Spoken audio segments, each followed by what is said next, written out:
میں ڈاکٹر مفتی زبیر اشرف عثمانی صاحب دامت برکاتہم العالیہ سے درخواست کروں گا کہ وہ ڈائس پہ تشریف لائیں اور اپنے ناصحانہ گفتگو فرمائیں۔ بسم اللہ الرحمن الرحیم،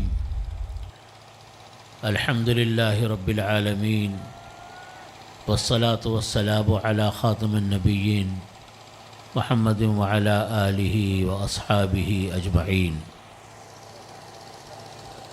قال اللہ تعالی فی القرآن المجید وفرقان الحمید، وَإِن كُنتُمْ تُحِبُّونَ اللَّهَ فَاتَّبِعُونِي يُحْبِبْكُمُ اللَّهُ، وقال رسول اللہ صلی اللہ علیہ وسلم خیرکم من تعلم القرآن وعلمه۔ صدق اللہ مولانا العظیم وصدق رسولہ النبی الکریم، ونحن على ذلك من الشاہدین والشاکرین، والحمد للہ رب العالمین۔ حضرات علماء کرام، مشائخ اعظام، عزیز ساتھیوں، آج اللہ رب العزت کا ہم سب کس طرح شکر ادا کریں کہ اللہ تعالیٰ نے بیت النور ایجوکیشنل کمپلیکس کے سنگ بنیاد کی تقریب میں شرکت کا موقع عطا کیا، اور اللہ رب العزت کا بے پایا شکر ہے، اس کا احسان ہے کہ اس نے ایک بہت بہترین جگہ، ایک بہترین وسیع و عریض جگہ بیت النور کو یہ اپنے فضل سے دلوائی، جہاں انشاءاللہ دینی اور دنیاوی دونوں تعلیموں کا انتظام کیا گیا ہے، اور اس کے لیے محنت ہے، اس کا سنگ بنیاد ہے۔ اللہ رب العزت اس پروجیکٹ کو بہت عافیت کے ساتھ، سہولت کے ساتھ، بہترین طریقے سے پایہ تکمیل تک پہنچائے، جہاں پر ہمارے بچے، لڑکے لڑکیاں دینی تعلیم بھی اور دنیا کی تعلیم بھی بہترین ماحول میں، اسلامی ماحول میں حاصل کریں۔ یہ اس جیسے تعلیمی ادارے جہاں بہترین تعلیم ہو، نظم و نسق ہو، اسلامی ماحول ہو، اور دین کی تعلیم بھی ہو اور دنیا کی تعلیم بھی، جیسا آپ نے ابھی مختلف آپ نے پروگراموں کی ویڈیوز دیکھیں، پروگرام دیکھے کہ یہ حضرات کس طریقے سے اپنے بچوں کو تعلیم و تربیت کر رہے ہیں، اس کے اوپر محنت کر رہے ہیں۔ اللہ تعالیٰ ان کی محنت کو بارآور فرمائے، اور ان کی محنت کو اللہ تعالیٰ قبول فرمائے اور راستوں کو آسان فرمائے۔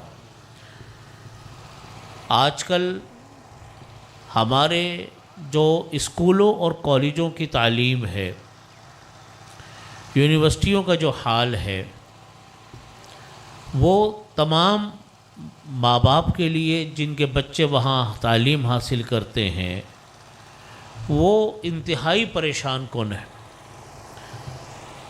اخبارات کی رپورٹ کے مطابق 60 سے 70% تک طلبہ اور طالبات ڈرگس میں مبتلا ہو چکے ہیں ہماری ان یونیورسٹیوں میں، کالجز میں، اسکولوں میں۔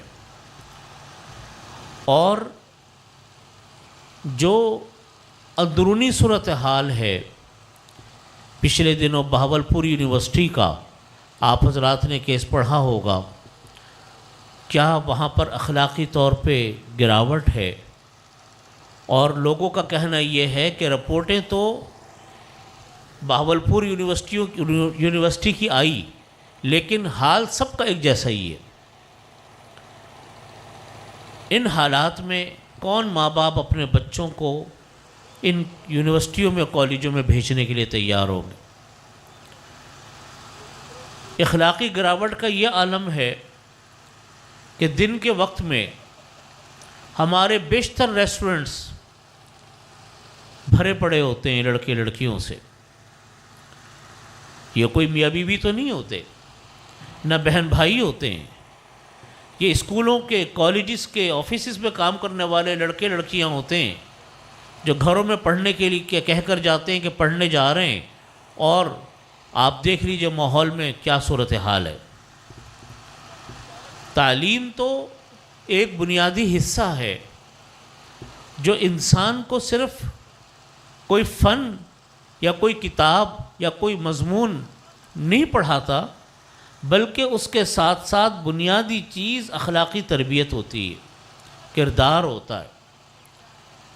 اگر نوجوان نسل بچپن سے پھر جوانی کے آغاز سے ایک ایسے ماحول میں اٹھے بیٹھیں جہاں پر دینی اقدار کا جنازہ نکالا جا رہا ہو، اخلاق و کردار سے محروم ہو، اللہ تعالیٰ کے احکامات سے نابلد ہوں، تو بتائیے وہ تعلیمی ادارے کس طریقے سے اپنی ضرورتوں کو پورا کریں گے اور کیسے ہم معاشرے کو ایک بہترین تعلیم یافتہ انسان دے سکتے ہیں۔ ایک اسکول کا پادری، ایک اسکول کا پرنسپل تھا، جو کرسچین اسکول ہوتے ہیں، مشنری اسکول۔ کسی نے اس مشنری اسکول کے پرنسپل سے کہا، خود بھی کرسچین تھا، کہ آپ اتنے مشنری اسکول پاکستان میں چلا رہے ہو، پوری ایلیٹ کلاس پاکستان کی یہ ان اسکولوں میں جاتی ہے، لیکن ایک بچہ بھی آپ عیسائی نہیں بنا سکے، تو آپ تو اپنے مشن میں فیل ہو گئے۔ اس نے کہا، پرنسپل نے کہا، جو کرسچن تھا، اس نے کہا کہ میں نے اگر کسی کو عیسائی نہیں بنایا تو پھر میں نے کسی کو مسلمان بھی نہیں چھوڑا۔ حقیقت بھی یہی ہے کہ آج جدید تعلیم کے نام پر، اسکول کے نام پر، کالج کے نام پر، سائنس ٹیکنالوجی کے نام پر ہمارے ہاں جو تعلیمی ادارے ہیں، ان کے میں سے بیشتر اتنے زیادہ اخلاقی گراوٹ کا، اتنے زیادہ مسائل کا شکار ہیں کہ کوئی حد و انتہا نہیں۔ اس لیے وہ ادارے جو دونوں تعلیمی نظام کو لے کر چل رہے ہیں، موجودہ عصری مضامین بھی اور دینی علوم بھی، یہ ادارے اس وقت ہمارے معاشرے کی ضرورت ہے۔ یہ ادارے اس وقت ہمارے لیے اتنے ضروری، اتنے اہم ہیں کہ اس کا اندازہ ان ماں باپ کو ہوگا جن کے ماں باپ، ان بچوں کے ماں باپ اس کرب اور بے چینی سے گزر رہے ہیں جو آج بے شمار لوگوں کو یہ پیش آ رہی۔ اس لیے ایسے تعلیمی اداروں میں اپنے بچوں کو بھیجنا، ان کی مالی مدد کرنا، ان کی اخلاقی مدد کرنا، یہ تمام لوگوں کا ہمارے لیے لازم ہے کہ ہم ایسے اداروں میں کام کرنے والے لوگوں کو کی مدد کریں، ان کی حوصلے بڑھائیں، ان کے کاموں میں تعاون کریں، ان کی مدد کریں۔ ورنہ یاد رکھیے، میرے والد ماجد حضرت مفتی رفیع عثمانی صاحب رحمۃ اللہ علیہ، ایک جملہ میں ان سے بچپن سے سنتا تھا اور آج اپنی آنکھوں سے میں دیکھتا ہوں۔ میرے والد ماجد رحمۃ اللہ علیہ فرماتے تھے کہ ڈرو اس وقت سے جب یہ اسکول کالج میں پڑھنے والے بچے بڑے ہو کر کاموں کو سنبھالیں گے تو اس وقت سے بچنا، اس وقت کیا حال بنے گا ملک کا۔ وہ یہ فرماتے تھے کہ جو اس وقت ہمارے ہاں تعلیمی نظام ہے، اسکول کالجز اور یونیورسٹیوں میں، یہ بچے نہ مسلمان بن پاتے ہیں صحیح، نہ صحیح پاکستانی بنتے ہیں، بلکہ ایک غلام نسل تیار ہوگی جس کو کچھ نہیں پتہ ہوگا، نہ اپنا ماضی پتہ ہوگا، نہ اپنا حال پتہ ہوگا۔ اور آج وہ نسل آپ کے سامنے جو کاموں کے سنبھالے ہوئے ہے، سرکاری دفاتر میں بھی اور ویسے بھی، جن کے ماں باپ ماشاءاللہ نیک ہیں، جنہوں نے اپنے بچوں کی تعلیم و تربیت خصوصی طور پر کی، دینی ماحول میں کی، اور ان کو اپنا پس منظر بھی بتایا، مسلمانوں کا پس منظر بھی ان کو معلوم ہے، وہ تو ماشاءاللہ اچھے طریقے سے کام کر رہے ہیں۔ لیکن جن کے ماں باپ نے اسکول کالجوں کے اندر اپنے بچوں کو حوالے کیا، آج صورتحال یہ ہے کہ ان بچوں کو اپنا ماضی کچھ نہیں پتہ۔ جو ہمارے ہاں کا نظام تعلیم ہے وہ آپ کو آپ کا ماضی کچھ بھی نہیں بتاتا۔ کسی قوم کو اگر تباہ کرنا ہو آپ اس کے تعلیمی نظام کو تباہ کر دو۔ کسی قوم کو آپ کسی قابل نہ چھوڑیں، اس کو اپنے ماضی سے کاٹ دو۔ آپ جب اپنی نسل کو، اپنی قوم کو ماضی سے کاٹتے ہیں، ہمارا ماضی تو نبی کریم صلی اللہ علیہ وسلم تک جا رہا ہے۔ ہمارا پاکستان یہ اللہ کی اتنی بڑی نعمت ہے، اتنی بڑی نعمت ہے کہ اس جیسے ملک دنیا میں نہیں ہوتے۔ اتنے ٹیلنٹڈ قوم اللہ نے پاکستان کو دی، ایسی ٹیلنٹڈ قوم پاکستان میں نہیں ہوتی، لیکن آج یہی قوم ملک چھوڑ چھوڑ کے بھاگ رہی ہے۔ ان کو یہاں پر مستقبل تاریک نظر آتا ہے، اس لیے کہ زمام کار ان لوگوں کے ہاتھوں میں ہے جو بالکل ہر چیز سے نابلد ہے۔ اب آپ دیکھیے ہمارے ہاں تعلیمی نظام میں بچہ جب او لیول کر کے فارغ ہوتا ہے، پھر اے لیول کرتا ہے، پھر گریجویشن کرتا ہے، آپ یقین مانیے ان بچوں کو نمازیں صحیح پڑھنی نہیں آتی، الا یہ کہ ماں باپ ان کی تربیت کر دے۔ ان بچوں کو اپنا ماضی پتہ نہیں ہوتا کہ ہمارا ماضی کیا ہے۔ ان بچوں کو اپنا پاکستان کے بارے میں پتہ نہیں ہوتا، پاکستان ہم نے کیوں قائم کیا۔ ایک ایسی نسل تیار ہوتی ہے جو ذہنی طور پر غلام ہے۔ جو بچے اے لیول او لیول کر رہے، اخباری رپورٹوں کے مطابق ان میں سے 80% بچہ پاکستان میں رہنا نہیں چاہتا۔ آپ مجھے بتائیے، ہم اپنے بچوں کو تعلیم دے رہے ہیں، اپنا سرمایہ خرچ کر رہے ہیں، اپنی محنت خرچ کر رہے ہیں، لیکن جو نسل تیار ہو رہی ہے وہ ذہنی طور پر غلام نسل ہے۔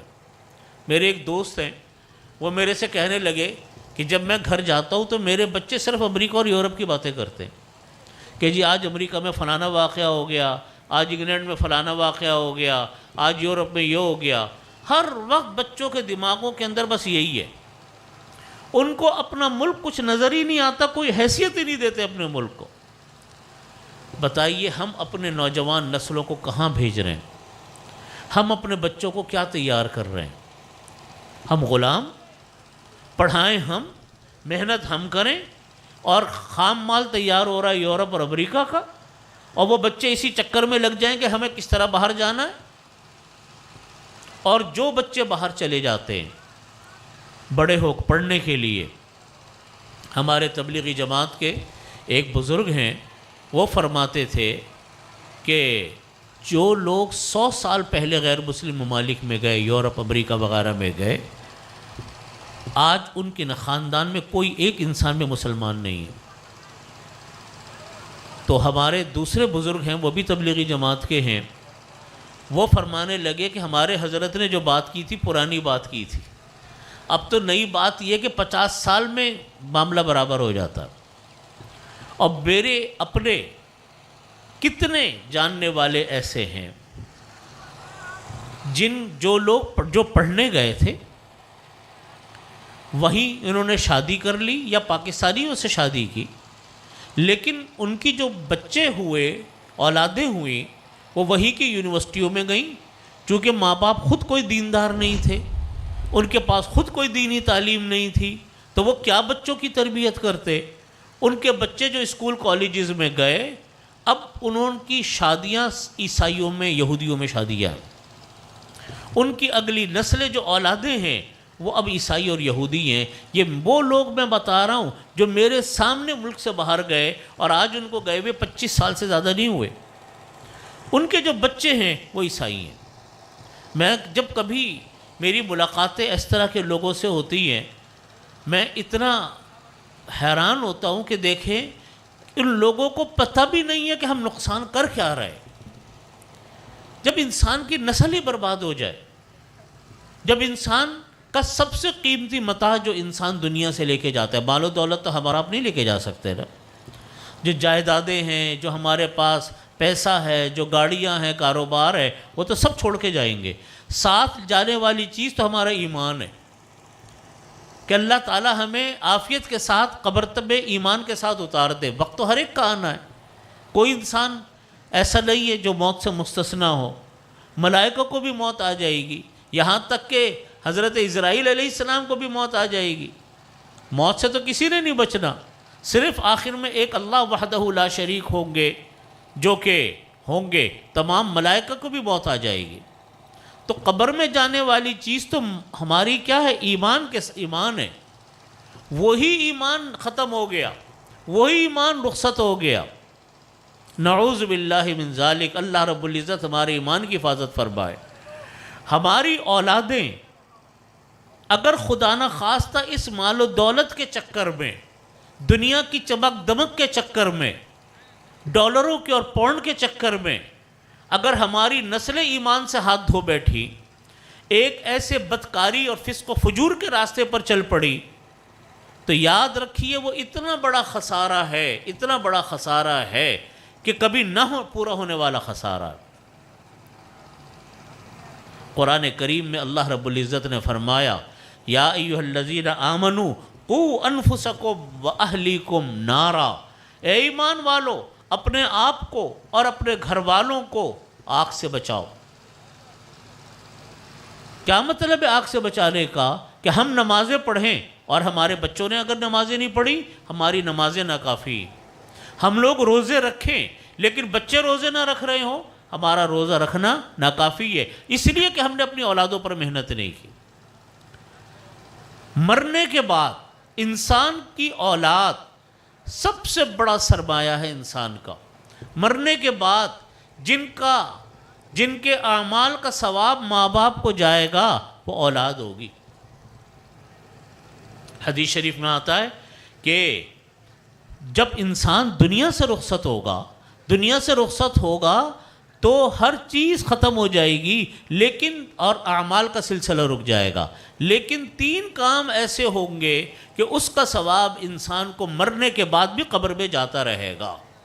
فرمایا نبی کریم صلی اللہ علیہ وسلم نے، ایک کام یہ کہ کوئی صدقہ جاریہ کر دیا، مسجد بنا دی، مدرسہ بنا دیا، ہاسپٹل بنا دیا، درخت لگا دیا۔ یہ جب تک چیزیں رہیں گی انسان کا انتقال ہو جائے گا لیکن انسان کو اس کا ثواب جاتا رہے گا۔ نمبر 2 کوئی علمی کام چھوڑ کر چلا گیا، کتابیں لکھ دی، شاگرد تیار کر دی، جب تک وہ چیزیں رہیں گی ثواب قبر میں جاتا رہے گا۔ تیسری چیز وہ ہے نیک اولاد۔ جب تک اولاد نماز پڑھتی رہے گی، روزے رکھتی رہے گی، دین کا کام کرتی رہے گی، اس کا ثواب اس اولاد کو بھی ملے گا، اس کے ماں باپ کو جو قبر میں ہوں گے ان کو بھی ملے گا۔ حدیث شریف میں فرمایا نبی کریم صلی اللہ علیہ وسلم نے کہ اچانک کسی کا درجہ بلند ہو جائے گا جنت میں، آخرت میں کسی کا درجہ بلند ہو جائے گا۔ وہ کہے گا اللہ تعالیٰ سے کہ یا اللہ انا حاضی، اے اللہ میرا درجہ یہ کیسے بلند ہو گیا؟ اللہ تعالیٰ فرمائیں گے کہ تمہاری اولاد نے تمہارے لیے دعا کی تھی، ایصال ثواب کیا تھا۔ ہم جب اولاد ایسی چھوڑ کر جائیں گے تو اولادیں بھی ہمارے لیے کچھ کام کریں گی تو ہمارا درجات بلند ہوں گے۔ اولاد ایسی تو ہو کہ مرنے کے بعد باپ کی قبر پر، ماں کی قبر پر قل واللہ تو پڑھ سکے۔ اولادی ایسی چھوڑ کر گئے کہ پتہ چلا کہ وہ ان چکروں میں لگے ہیں، قل واللہ تو کیا دور کی بات ہے، سورہ فاتحہ بھی نہ آتی ہو۔ اور آج آپ یقین مانیں، میرا مختلف جگہوں پر جانے کا موقع ملا، جتنا پاکستانی میں اس زمانے میں دیکھ رہا ہوں ملک چھوڑ کر بھاگنے والا، اس سے پہلے شاید اتنی بڑی تعداد نہ جاتی۔ اور جو وہ پاکستان سے باہر جاتے ہیں، کن سے شادیاں کر رہے ہیں، کس ماحول میں بیٹھ رہے ہیں، اس کی تو میں آپ کو تفصیل بھی نہیں بتا سکتا۔ اپنی نسلوں کو سنبھالے، یہ ہمارا بہت بڑا ایک چیلنج ہے، ہماری بہت بھاری ذمہ داری ہے۔ اپنے بچوں کو اپنے سامنے رکھ کر ان کی تعلیم و تربیت کرنا۔ آج کتنے لوگ اپنے بچوں کو باہر پڑھنے بھیج رہے ہیں، کفرستانوں میں بچے جا رہے ہیں، تعلیم ضرور حاصل کر لیں گے لیکن ان کے دین اور ایمان کا کیا بنے گا؟ صرف ڈالر لینی ہے، صرف پاؤنڈ لینا تو مقصد نہیں ہے ہمارا۔ میرے بھائیوں، آپ اب ہم لوگ اپنے بچوں کو سنبھالیں، اپنی اولاد کو سنبھالیں۔ دنیا کی تعلیم حاصل کرنا کوئی گناہ کی بات نہیں، اعلیٰ سے اعلیٰ دنیا کی تعلیم دلوائیں، لیکن ساتھ میں وہ بچہ ایک مسلمانوں کی اولاد ہو، وہ مسلمان ہو۔ پہلے نمبر پر اس کو یہ پتہ ہو کہ میرے اللہ نے کیا فرمایا، میرے آقا کریم علیہ الصلاۃ والسلام نے کیا فرمایا، ان کی دین تعلیمات کیا ہیں، ایک کامیاب انسان بنائے۔ آج اگر میں پچھلے دنوں یونان گیا، گریس، پہلی مرتبہ جانا ہوا۔ میرے دوستوں نے جو باہر رہتے تھے وہ میرے سے کہتے تھے کہ کبھی آپ کا یونان جانا ہو تو آپ دیکھیے وہاں پہ پاکستانی بڑی تکلیف کی زندگی گزارتے ہیں۔ تو اتفاق ایسا ہوا کہ وہاں کچھ بیانات کا سلسلہ تھا، میں یونان بھی گیا اور بھی مختلف ملکوں میں جانا ہوا۔ میں نے جتنا پریشان تکلیف میں پاکستانیوں کو یونان میں دیکھا، جن جگہوں پر میرا جانا ہوا، کہیں میں نے اتنی پریشانی، اتنی تکلیف میں پاکستانیوں کو نہیں دیکھا۔ اور وجہ کیا ہے کہ یونان بالکل ترکی کے برابر میں، یورپ کے ایشیا کے بعد جو پہلا ملک آتا ہے ترکی کے بعد وہ یونان آتا ہے۔ تو جتنے غیر قانونی لوگ بارڈر کراس کر کے جاتے ہیں وہ کسی نہ کسی طریقے سے ترکی پہنچتے ہیں، ترکی سے یونان آتے ہیں، پھر یونان سے آگے نکلتے ہیں۔ جس سے پوچھو بھائی تم کیوں آئے، کوئی کہتا ہے میں پیدل آیا پاکستان سے، کوئی کہتا ہے کہ میں اس طرح آیا، عجیب عجیب داستانیں۔ اور اتنی تکلیفوں میں ہے کہ ایک ایک کمرے میں 15 آدمی رہ رہے ہیں۔ کس طرح رہ رہے ہیں میں آپ کو بتا بھی نہیں سکتا، اتنے برے حال میں۔ اور کتنے عرصے اس طرح رہیں گے کوئی گارنٹی، 15 سال 12 سال ان کو کاغذات بنوانے میں لگ رہے ہیں، اور اس عرصے میں نہ وہ ملک سے باہر جا سکتے، نہ وہ کسی کی موت واقع ہو جائے ملک میں، کسی کے کچھ حادثہ ہو جائے، نہیں آ سکتے۔ ایک پاکستانی میرے سے ملے، وہ میرے سے کہنے لگے کہ جب میں آیا یونان تو میرے ہاں بیٹی کی پیدائش ہونے والی تھی، اور میرے کاغذات 14 یا 15 سال میں میرے کاغذات بنے۔ اب جب میں پہنچا پاکستان تو میرا بیٹا اپنے چچا کے ساتھ مجھ کو لینے آیا ہوا تھا، 14-15 سال کا بیٹا تھا۔ اتنا مجھے دکھ ہوا۔ میں نے کہا کیا کما رہے ہیں؟ میں نے ان سے کہا کہ آپ کتنے پیسے کماتے ہو جس کے لیے آپ نے اتنی قربانی دی؟ آپ کو بھی بچے کی ضرورت، اور سب سے زیادہ ضرورت آپ کے بیٹے کو آپ کی سرپرستی کی ضرورت ہے، جس سے آپ نے بچے کو محروم کیا۔ بھوکے تو ہم پاکستان میں بھی نہیں مرتے تھے، اور کب تک وہ اس طرح رہے گا اللہ ہی کو خبر ہے۔ میرے بھائیوں، اپنے ملک کی قدر کرو۔ ملک بنانے والے بھی ہم، تباہ کرنے والے بھی ہم ہیں۔ خرابی انسان کی انسان سے ہی ہوتی ہے، اصلاح بھی انسانی کی کر رہا ہوتا ہے۔ سب سے پہلی چیز اپنے ملک کی قدر کریں۔ نمبر 2، اپنے بچوں کو دینی تعلیم اور تربیت سے آراستہ کرنا فرض آپ کے اوپر ہے، ہمارے اوپر ہے۔ طلب العلم فریضۃ علی کل مسلم، ہر مسلمان کے اوپر دینی تعلیم حاصل، ہر مسلمان پر علم کا حاصل کرنا فرض ہے۔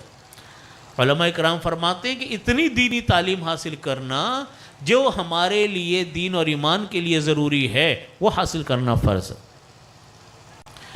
ان مقاصد کے لیے ادارے قائم ہوئے تاکہ ہمارے نوجوان نسل احساس کمتری کا شکار نہ ہو، ہم اپنے مسلمانوں کے ماحول میں رہے، ہم دینی تعلیم سے بھی آراستہ و پیراستہ ہوں، اور دنیا کی تعلیم بھی ہمارے پاس ہو۔ یہ ادارے اس لیے قائم ہوئے۔